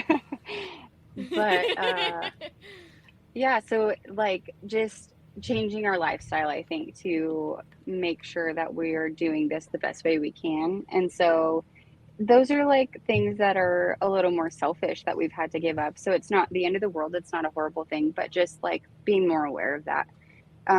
Of course, Right. like it's very stressful and it's super exhausting. This is absolutely the hardest thing I have ever done in my entire life. So sometimes like it's just heavy in our house. Like when there was a Yeah. court hearing and things didn't go Yeah. well, or when a visit didn't go well, or when we find out new details about something, like it's just a lot to process. So thankfully our kids are so young. I think they don't quite understand like so much of the bad stuff. And Josh and I are able to just like kind of explain and reinforce the good things. So anyway, um, yeah, it's just like a constant ebb and flow, like Right. good and bad times and days. But yeah, we've just had to learn For to be sure. flexible with all of that. And then personally, like I already kind of said, it's been very hard and it's exhausting.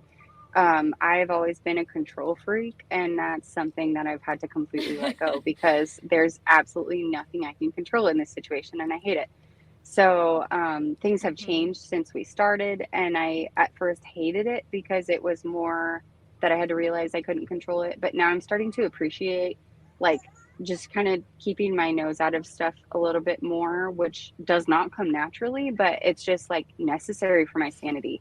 So I've had to Yeah. learn how to just like turn the phone off. Don't keep trying to text and call and ask questions. I don't need to read every report and tune into every little thing. Like, it is what it is. So, yeah, so just Right. like struggling with those kinds of things. And then Right. also like that mom guilt, like kind of goes back to just having more than one child. You worry about, I mean, not even Yeah. having more than one child, but anything in life. Like when you become a mom, you're always so worried about your kids, knowing that they're loved and knowing that they have your attention and support. And when you have more things going on, you're conflicted. And so I have that guilt all Yep. the time. Like, I don't want them to ever think that I love her more than them. I don't want her to think I love them more than Right. her. And just like trying to balance that out and Right. give them still a good life, but also showing them like the world is hard and we need to do hard things to help people. So Yes. it's just a juggling Yeah. act. It's pretty crazy. Well, I think you're kicking ass. For sure. You the- are kicking ass and taking names. Yes. Doing the mom thing. Doing the mom thing. Hey, I Doing like the it. mom Yes. thing. So something you had mentioned earlier, like when it comes to you and Josh, like I feel like how much he has been so supportive and just on board, and obviously it seems like he wanted to do this before. So I'm just, as your friend of our whole lives, I am so glad that you have that support system together. Just, that is beautiful. Okay, Yes. let me not cry. Where have you like grown personally and as a family unit? So I know it's, very hard, you struggle, but obviously in any kind of struggle or any kind of thing in life, there's also all of this growth that happens as well. So how has this Yeah. foster parenting journey helped you grow? So I would say that like I've had to learn how to ask for help, and that probably sounds silly, but Yes. I told you before, like I That's am No, it independent. doesn't. I've always like just felt the need to like do my thing, and I'm confident and I can handle it and I got it. And I'm also like a micromanager and a control freak. And so I like to make sure things are done right. And so I can't Mhm. control things here. And there's just so much going on all the time. And I'm pulled in so many directions all the time. I literally can't get it all done every day. And it took me a while to figure out that that's okay. So, I quickly realized like I need help cooking, I need help cleaning, I need help getting my kids to places. And I've just had to like really rely on people. It's kind of difficult, like moving to a new state and starting this too, because I don't have friends from childhood. Mhm. I do live next door to my brother in law and sister in law, and they have been wonderful. My in laws live just a couple hours away, and they've been wonderful, but they're not available 24/7, you know? So, Right. thankfully, we're pretty plugged in at our church, so I've been able to make friends and have a village to call on. But at this age, I feel like you guys can probably agree with this, but like we're busy moms. Like all of our friends this age are Oh busy yeah. moms, whether you're Right. stay at home or Right. work or whatever. Like everybody has a full plate, and so I have wonderful friends who have made the time and effort to help me, but I know they can't do it all the time. And so anyway, it's just a revolving door. Like I always am looking for ways that I can like take some of the pressure off myself and lean on people that want to help me. So that's been crazy. The other thing that's also very crazy is I've been like trying to be very thoughtful lately, like the last couple of years, especially since I decided to stop working. And I try to be very intentional with my time. And I've Mm-hmm. like done the little thing where I like choose a word for a year and like focus on how I can do that. And so the last couple of years, actually, grace has been that one word that's like been so present in my mind and in my heart. And so the day before we got the baby, I got a tattoo that is a cross, and it has like cursive grace underneath. Like the bottom of the cross is great. I don't know if I'm explaining this right. The bottom of the Mhm. cross, the longest part of the cross, is the word grace in cursive. So Right. anyway, I got that on my wrist, and I told Josh like I put so much pressure on myself all the time, and probably you and our kids, and I need to just like have grace. I need to have grace for myself and for other people, and just like I want to focus on that. So I got that on my wrist as a place that I could see it and think about it, and always try Right. to remember that. And then the next day we got her, and Mm. I think a few days in I looked at it and started Wow. like laughing and crying, and I was like, oh my gosh, I so needed this. Like this is the time where I need all the grace Wow. That's all day long. insane. So Yeah. yeah, Yeah. so that's been something that I'm That's like amazing. I thankful that love that that. happened. Isn't that cool? That is Yes. very, very cool. So still Well, learning, but it's there. you're always going to be learning. I mean, That's I never going think to change. till, you know, So, we're always, exactly. We're always going to be learning. Yeah. I love it. Yes. Yes. And you are also going to be Yes, learning. girl. Yes, you are, little cutie. I wish I could see her cute little face. I know. She's like, yes, I am going to learn too. Um, so, with her in the forefront of my mind right now, do you know anything as of right now about your future as a foster parent with her, like right now, or is that something that you don't get to know as much as you'd like to? Yeah, I don't know anything. As Okay. crazy as that is. Wow. Yeah, there any day the people involved, the judge, caseworkers, everybody could make the decision that her parents have done what they need to do and she could go back to them. They could also find and approve a relative, and if that happens, they could call me up Right. and say that she's going to move to relative. I was told that like the length of time to expect to know more is about a year. So we'd be coming up on that year mark from when her case started actually in December. We didn't get her until January, but they had already kind of got stuff going in December. So anyway, at that court hearing, there's a chance that they would make some kind of decision. So I try not to think about it too much. I don't want to like hold my breath for that day, like, yep, we'll know for sure because we won't. But there's a chance that in December we might know either way if she's going to go home or if she'll stay with us. Gotcha. What have you done, if anything, to kind of, I know you said you don't want to think about it, but have you tried to prepare yourself for, you know, like what change might occur? Because at this point you've had her for I think you said 7 months, right? So yeah. Like what have you done, if anything, to prepare for a possible change? It's so hard to prepare, you know, because you don't really know what to prepare for. Right. I will say that Right. I have also been leaning so hard into my faith. And so I just trust and I know that God knows what this little girl needs and he knows what role we've played in her life.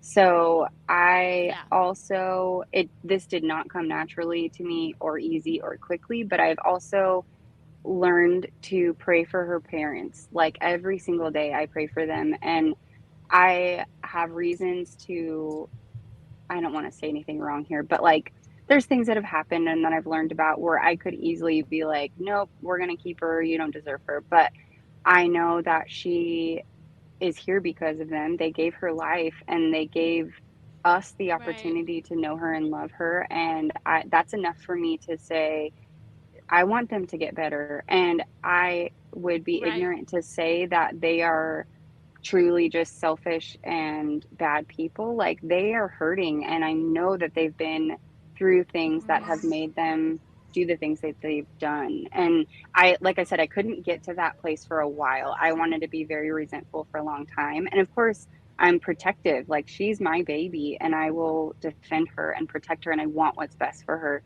But I also have to open up my heart to her, that possibility of her going back. And I want them to be a safe, healthy, good environment for her. So I don't know if that's what's going to happen, but if it is going to happen, I want to have that good conscience that I've been thinking well about them and I want them to be better for her. But like I said, it's all in my control. So I have no clue, but that's like the only thing I can really do to prepare myself is just know like I'm doing everything in my power to help her and take care of her. And I really, truly want them to be okay.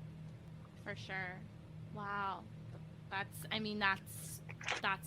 hard, and it takes a lot of strength to, you know, like you said, like get to a place where that's where your mindset is. That's amazing. Yeah. As I sit here quietly Sadie's driving. Am I allowed to say that? She's driving. I'm parked now, but yeah. Oh, okay. I have not had my she phone has in her my ear. hand. I was going to say her earbuds are in, so it's fine. But no, anytime that you guys, if you don't hear me and I'm quiet, since all I do is talk 100% of the time, it's me just sitting here trying not to cry because I'm like the biggest emotional person in the world, and I just cry a lot. So here we are. But no, it's true. The way that you think about that, and obviously the way that you have to think about that, the way that you have to go into there, you don't know, and you do want to hope for the best for them because it's important for her as well, who you have put this time, this effort, this love, everything into. So it's like you want what's best for her. And if that means it's them, if that means it's you are completely putting your hands up and, you know, whatever God chooses for her, you're right. So, okay. I love you. I wrote that in my notes, so I had to say it. Literally wrote that. Okay. Can you share with the listeners, for anyone who might be interested or like have been looking into foster parenting in their own life, how would they go about that? Where would they start? Yeah, so it obviously depends where you live. Like every state kind of does it differently. So some states you get licensed and work directly with the state, like with Child Protective Services in that state. In Texas, there are agencies that help you get licensed, and they're like your support system, and they connect you with Mm-hmm. the agencies that remove the children from the home. So, in different areas, like the agency would work directly with CPS, and then in our region, there's another agency that like kind of intercedes between CPS and the agencies. Anyway, it just depends where you live. So I literally just Googled like how do I become a foster parent in this area, and then that's when I came across my agency. You could always like contact CPS in your state, or like look up your state's website and find something to do with child protective services and go from there. But another good resource, like I sometimes I kind of hate Facebook, but Facebook has such good information and like groups that are in common. So you could even like search a Mm. foster and adopt support group in your area. And I've seen a lot of people go on there and like, hey, I want to foster. What agency do you recommend? And then people can give them all the details. So Wow. Right. Okay. anyway, yeah. So internet, that's how Internet. I did it. Yep. The Internet. The good internet. old World Wide Web. You Google it, just like you Mhm. Google everything. Yep. um, so, obviously, this journey that you're on right now might not be for every walk of life. Is there anything that people can do if foster parenting isn't in the books for them? Like, is there a way that people can help out the foster child community in another way? Not only becoming a foster parent, what else can people do? Yes, absolutely. I would say that, well, so Google first it. of all, yes. No, one of my favorite quotes actually is that you don't have to be a foster parent to foster care. So, Mm, as I've explained, like some of the things I've struggled with, and I've really needed to have people I can lean on to help me with things, foster parents will always need wraparound support. I've met so many foster families too that are kind of in a similar situation where they don't have a huge network here.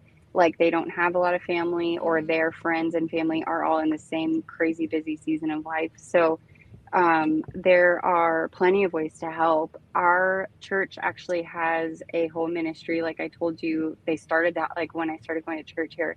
But part of what they do is run a foster closet. So this is another thing that Oh. I think might be why foster care was on my heart, because I also have really loved like getting to be an advocate for foster families and helping them with different things like that. So anyway, so there's a foster closet in a lot of the different areas that have foster families. So like you would take clothes and shoes there, instead of taking them to Goodwill, take them to a foster closet. And then foster families, when they get placements, Yeah. instead of going to buy clothes and shoes for their kids, they can go to one of these closets and not have to spend money, and they can get whatever supplies they need. Like ours has high chairs and cribs and all kinds of toys, plenty of things. And so then that's just like one less thing that a family has to worry about. There's also a way for people to get approved to be babysitters and respite providers. So, respite is just like a babysitter that would watch a child overnight. And it does take some training, and you have to get your background check and get some certification. But that is so needed for foster families. So, that's one thing I struggle Yeah. with, is finding somebody that can get all the paperwork done so that they can watch the baby for me. I can't just leave her with anybody. right. So I do think in some states you can have a babysitter that's not fully certified, but definitely not here. And I highly doubt California would do that. So anyway, if that's something you feel led to do, if you could offer to help, like even carpool for foster kids, or babysit, or watch them Mm-hmm. for a night or two, maybe consider getting your background stuff done. And it would probably be best to like connect with an agency so you could get like the right requirements done, but that is always super helpful. Right. And then if you think about like meal train type things, like when somebody has a baby, or if somebody lost a family member, even like dropping off meals or picking up a grocery order, Yeah. or doing any kind of little errands like that is also so helpful, especially when a placement first comes. Because I'm not kidding when I say that the paperwork is like a gigantic mountain. It's ridiculous, and it's just so overwhelming. Like the foster parents go through so many calls and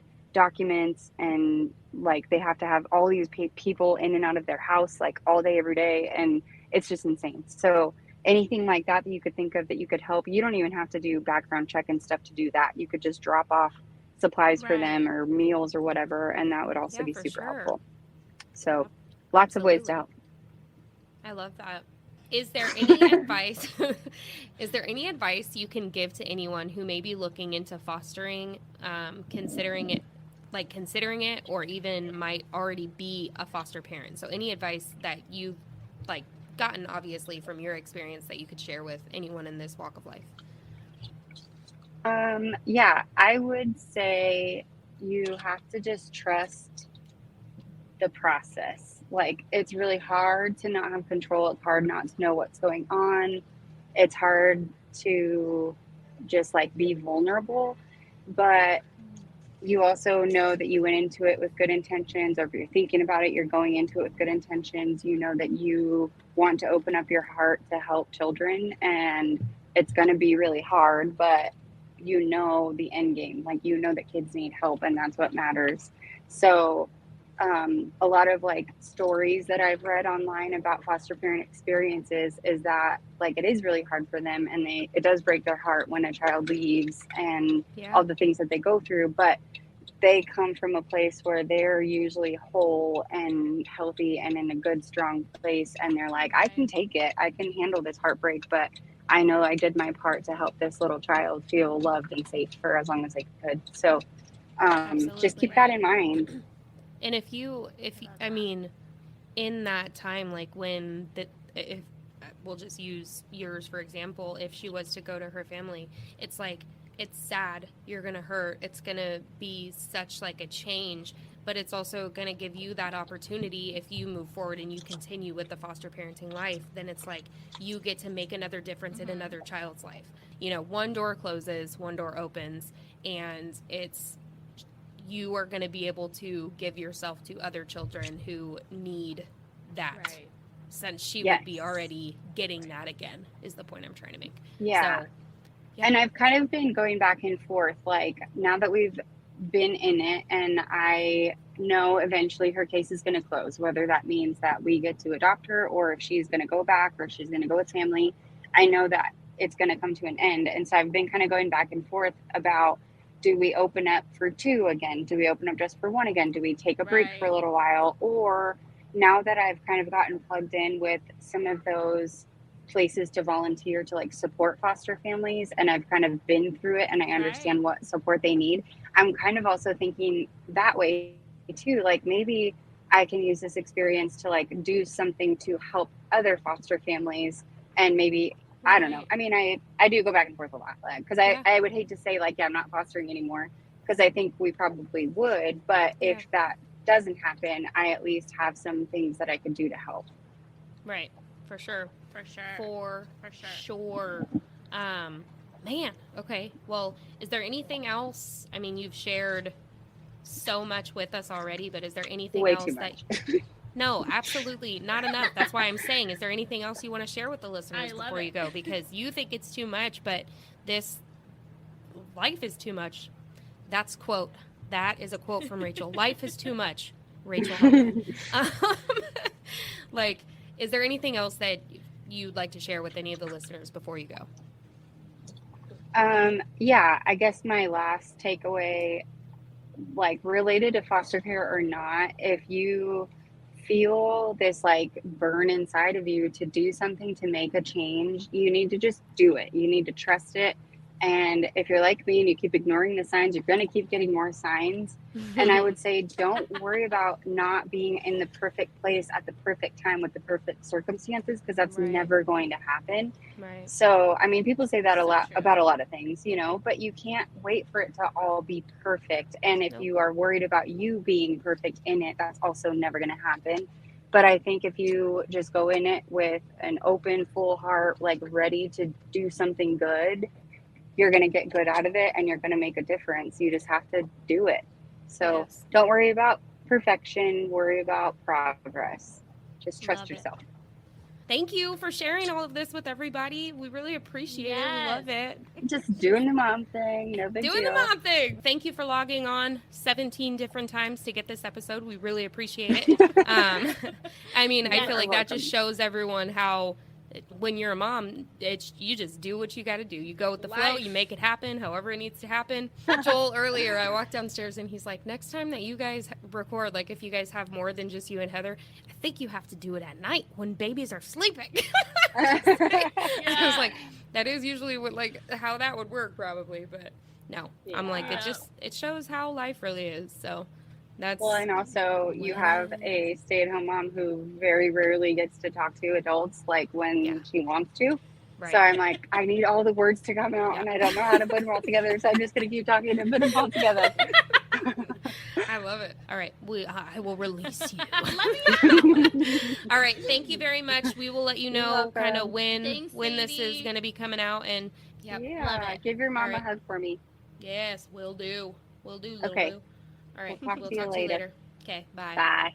Anywho, that is the show. Next week, I think, if my recording dates are right, we are going to be talking about breastfeeding and formula feeding. Yes, we are. So tune in for that. Yeah, buddy. Get ready for a bumpy ride. Just kidding. It's going to be awesome. But in the meantime, I'm excited. We are going to talk about it, and you all will love it. Like absolutely. You always do. Because we're here, and you love it. Or else you wouldn't be here. But whoever gave us a 3-star, what's up with that? Don't just be giving us a 3-star. I feel like there has to be a rule. If you give someone a 3-star, call it out. Because my thing is, that's okay. If you think we are worth a 3-star, whatever, better than a 1 or a 2, what's up? But I feel like if you do, you have to say why. I would be, like, if you gave me a 1-star, I'd be like, obviously you hate me. I don't need to hear anything else from you. If you give me a 5-star, I'm pretty sure you like me. I don't need to hear anything else from you. Like, it's nice. I love that. I want to hear all the good things. But a 3-star, tell me why. Like, I'm just so confused. Like, you have to say, like, well, you know, you either talk too much or, hey, that one girl talks, she's annoying shit, but Heather, she's dope, you know? So you got to tell us, like, what it is. I'm just confused. Okay, that was a rant. But right now, in the meantime, until next week, until our next episode, go find us on social media, on all of them, because we are pretty much on all of them. We are on Instagram and TikTok at whine_time_pod, and we also have a Facebook group. I forget what it's called. Whine Time on Facebook group. Like, I think that's all it is. I'm like, I think it's just Whine Time. No, I think it's just Whine Time on Facebook group. So go find us there. Yeah. That one's a private group, so you have to ask permission to come in. And that's where we just talk about the episodes. Other than that, you can email us at... make sure you... Go. You're good. Also, make sure if you have any stories, any questions, maybe you want to know some more information about anything we just talked about today, make sure you can email us at whineTimeMoms@gmail.com. Remember, that's WHINE time moms@gmail.com. And just make sure you guys are also, wherever you are listening to the podcast, Apple, Spotify, make sure you're rating, reviewing. Let us know what you like, what you don't like. We want to engage with any and all of our listeners, so make sure you're hitting us up, letting us know, because we love to do this and we want to make it the best experience for everybody. Yeah, buddy. Also, hit that subscribe button, because we need you guys to subscribe so that more people can love us too. I don't know why I gotta end every episode singing. Singing. Straight on. All right, I need to get out of here. We have been recording on and off for 5 hours. That is unacceptable behavior. I gotta go get shit done. Especially Joel took the day off to spend the day with me, and I've been busy. So I gotta go. It's okay. Okay, have fun with Joel. All right, I will talk to you later. Bye, everyone. Love you. Bye. Love you.